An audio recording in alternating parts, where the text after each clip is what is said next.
আপনারা সকলে কেমন আছেন? আশা করি সকলে ভালো আছেন। আমি সুপর্ণা আপনাদের কাছে নিয়ে চলে এসেছি আবার এক নতুন নিউজ। আজকে আপনাদের সমস্ত প্রশ্নের উত্তর নিয়ে এসেছি এই ভিডিওতে। কারণ এই মুহূর্তে হচ্ছে এসআইআর, আর যার যে এনুমারেশন ফর্ম সেটা কিন্তু ইতিমধ্যে বিএলও প্রত্যেকের হাতে হাতে, প্রত্যেকের নাগরিকের হাতে হাতে দিয়ে দিয়েছে। এবার অনেকের মনে অনেক প্রশ্ন। কেউ বলছে আমার 2002 সালের আগেই মা বাবা মারা গেছে, বা কেউ বলছে যে আমার তো দাদার নাম আছে, সেক্ষেত্রে কি আমি দিতে পারি? এই যে এতগুলো কথা। এবার আরো একটা কথা, অনেকের কিন্তু অনলাইনের মাধ্যমে খুঁজে পাওয়া যাচ্ছে না। হয়তো কারো মনে আছে যে 2002 সালে সে ভোট দিয়েছে, কিন্তু তার লিস্ট খুঁজে পাওয়া যাচ্ছে না। সেই লিস্ট কিভাবে খুঁজবেন? অনলাইনে তো পাওয়া যাচ্ছে না, তাহলে কোথা থেকে খুঁজবেন? সমস্তটাই আজকে এই ভিডিওতেই জানিয়ে দেবো আপনাদেরকে।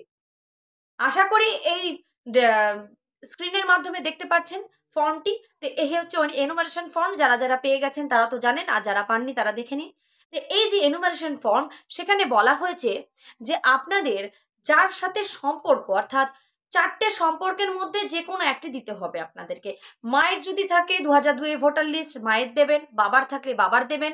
দাদুর থাকলে দাদুর, মানে দাদু বলতে ঠাকুরদার, মানে বাবার বাবা যদি থাকে, মায়ের বাবা হলে চলবে না। বাবার বাবা যদি থাকে দেবেন। বাবার যে মা, মানে আপনার ঠাকুরমা, সে যদি থাকে সেটা দিতে পারেন। এই 4টের মধ্যে আপনাদের যে কোনো একটিকে দিতে হবে। এবার যদি আমার না থাকে, অনেকের ক্ষেত্রে এমনও হয়েছে যারা পদ্মার ধারে বাড়ি, তাদের অনেকের পদ্মার ভাঙনে ভেঙে গেছে, অনেকের কিন্তু অনেকভাবে নষ্ট হয়ে গেছে। কেউ হয়তো সেই জায়গা ছেড়ে বিভিন্ন জায়গায় বাড়ি করেছে। তাদের অনেকের হয়তো ছোট ছিল, বাড়ি থেকে মা বাবা হয়তো নিয়ে এসেছে, এই মুহূর্তে মা বাবা নেই, বেঁচে নেই, মারা গেছে, তারা কিছুই জানে না। সেক্ষেত্রে আপনারা এই ফর্মটি কিন্তু ফিল আপ করবেন উইদাউট লিঙ্কেজে। অর্থাৎ আপনাদের যে এখানে সম্পর্কের কথা বলা হয়েছে সেটা সম্পূর্ণভাবে বাদ দিয়ে দেবেন, ওইটুকু কিচ্ছু লিখবেন না। আপনার নিজের নাম, নিজের এপিক নম্বর, নিজের ছবি, এগুলো দেবেন। নিজের যে বুথ নম্বর রয়েছে সেটা দেবেন। নিজের লিঙ্কেজের একদম বাদ দিয়ে দেবেন, ওটা লিখবেন না। আপনাদেরকে যখন 2026 জানুয়ারি মাসে হিয়ারিং এ ডাকা হবে, তখন আপনারা কি কি ডকুমেন্টস দিতে পারেন? যদি আপনার বাবার বা মায়ের বা ঠাকুমা ঠাকুরদার কারোর যদি 1971 বা 1982 সালের বা 1989 সালের কারোর যদি ভোটার লিস্টের নাম পেয়ে যান, কারণ এই মুহূর্তে 1971 সালের অনলাইনে কিন্তু নাম দিয়ে দিচ্ছে, তাই আপনারা যদি অনলাইনের মাধ্যমে বের করে নিতে পারেন, তাহলে সেখান থেকে বের করে সেই ডকুমেন্টসটা আপনারা আপনাদের নিজের হাতে রাখবেন। যদি কারোর সেই সালের বা 1989 সালের আগের কারোর যদি এলআইসি করা থাকে মা বাবার, সেটা দিতে পারেন। কারোর যদি রেশন কার্ড থাকে সেটা দিতে পারেন। কারোর যদি ব্যাংকের বই থাকে সেটাও দেখাতে পারেন। কারো যদি জমি থাকে, দলিল থাকে, রেকর্ড থাকে, সেগুলোও কিন্তু আপনারা দেখাতে পারেন। বিএলও যখন আপনাদেরকে ডাকবে তখন কিন্তু এগুলো আপনাদেরকে দেখাতে হবে। এবার আসি, যাদের অনলাইনের মাধ্যমে পাওয়া যাচ্ছে না তারা কোথা থেকে পাবেন? আপনাদের যে বিএলও রয়েছে এই মুহূর্তে, আপনি দেখা গেল এই মুহূর্তে মুর্শিদাবাদে রয়েছেন, কিন্তু আগে মুর্শিদাবাদের বাইরে থাকতেন। সেখানে যে 2002 সালে ভোট দিয়েছেন, সেই ভোটে মা বাবা দিতে পারে, আপনি দিতে পারেন, যে দিয়েছে, যার খুঁজছেন এক কথায়। তো সেই যে বিএলও, হয়তো সে পদ্মার ভাঙনে ভেঙে গেছে, বা সেই জিনিসগুলো নষ্ট হয়ে গেছে, বাড়ি নেই। সেক্ষেত্রে কোনো যে জায়গাটা ভেঙে গেছে সেই বিএলও কিন্তু পাশের যে গ্রামের বিএলও রয়েছে তাকে কিন্তু সব ডকুমেন্টস দিয়ে দেবে।